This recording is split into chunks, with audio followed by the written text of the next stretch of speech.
اللہ تو سیدہ عائشہ صدیقہ کے صدقے ماؤں پہ فضل فرما، بہنوں کے نصیبے اچھے فرما، اور بیٹیوں کو برکتیں عطا فرما۔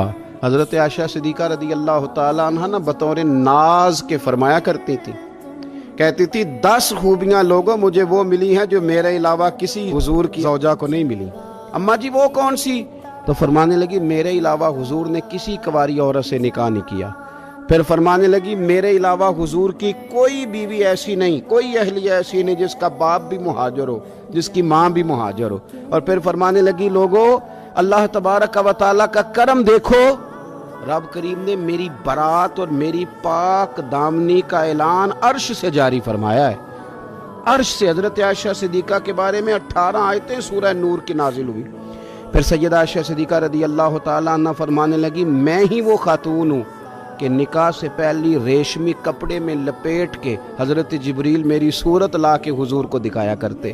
پھر فرمانے لگی میں ہی وہ حضور کی اہلیہ ہوں کہ جس برتن سے حضور غسل کرتے تھے مجھے بھی اسی سے غسل کرنے کا شرف حاصل ہو جاتا تھا۔ پھر فرماتی ہیں لوگوں یاد رکھو میں ہی نبی پاک صلی اللہ تعالیٰ علیہ وسلم کی وہ بیوی ہوں کہ میں حضور کے سامنے سوئی رہتی تھی، حضور تہجد کی نماز پڑھتے رہتے تھے، گویا جو انوار و تجلیات تہجد کے وقت وہاں نازل ہوتے تھے مجھے بھی اس میں سے خیرات ملا کرتی تھی۔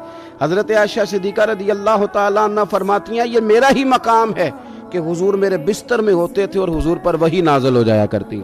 پھر ارشاد فرماتی ہیں کہ نبی پاک صلی اللہ تعالیٰ علیہ وسلم نے مجھے ہی وہ مقام دیا کہ حضور کا نورانی وجود میری گود میں تھا جب نبی پاک نے وصال فرمایا۔ فرمانے لگی میں ہی وہ خوش نصیب ہوں کہ میری باری تھی جب میرے نبی پاک کا وصال ہوا۔ اور 10ویں نمبر پہ فرمانے لگی لوگوں میں ہی وہ خوش قسمت ہوں کہ جس کے حجرے میں رسول پاک علیہ السلام کو دفن کیا گیا۔